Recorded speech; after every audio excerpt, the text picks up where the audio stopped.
Banyak anak, banyak rezeki. Anggapan yang masih diyakini sebagian besar masyarakat Indonesia. Tak sedikit yang luput menyadari, banyak anak berarti pula banyak mulut untuk disuapi. Seperti Komala, ibu dari 7 anak. Di rumah mungil inilah Komala dan suami membesarkan buah hati mereka yang masing-masing hanya berjarak 1 hingga 2 tahun. Tak ada rencana memiliki keluarga besar, berujung pula pada minimnya cara untuk menopang ekonomi keluarga. Setiap hari Komala berjuang sebisanya memenuhi kebutuhan keluarga dengan menjual makanan ringan. Kasih ke saya, ya saya sehari-harinya dagang. Ya buat ini aja, beli anak-anak lauk, nasi gitu. Sama buat bekal sekolah gitu. Saya muter juga ke sekolahan, dagang juga. Kalau besok mulai saya dagang di sekolahan, muter saya. Ke sekolahan, ke TK, ke SD saya dagang juga. Memang tak hanya Komala yang bekerja.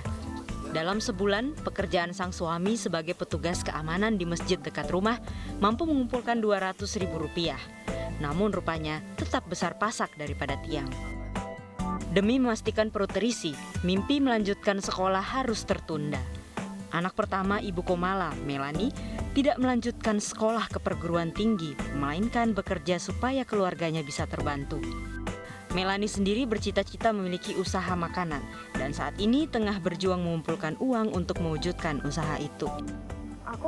Aku lulus SMA sih, cuma keinginan pengen kuliah waktu itu nggak jadi, iya benar. Tapi masih ada nggak Mbak, masih pengen belajar lagi kalau ada uang tambahan gitu?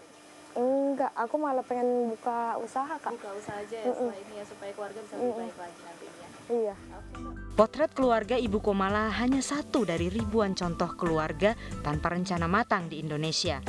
Selama hampir setengah abad, tingginya angka kelahiran bayi atau yang disebut dengan baby booming kian mengkhawatirkan. Kini rata-rata perempuan selama masa reproduksi melahirkan 5,6 anak. Angka ini disinyalir jadi faktor utama ledakan penduduk.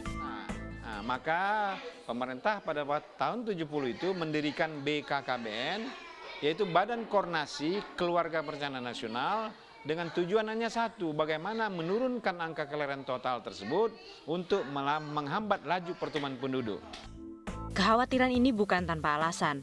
Tren baby booming di Indonesia memiliki sejumlah dampak nyata, seperti kemiskinan, gizi buruk, serta generasi muda yang tak mampu mengenyam pendidikan.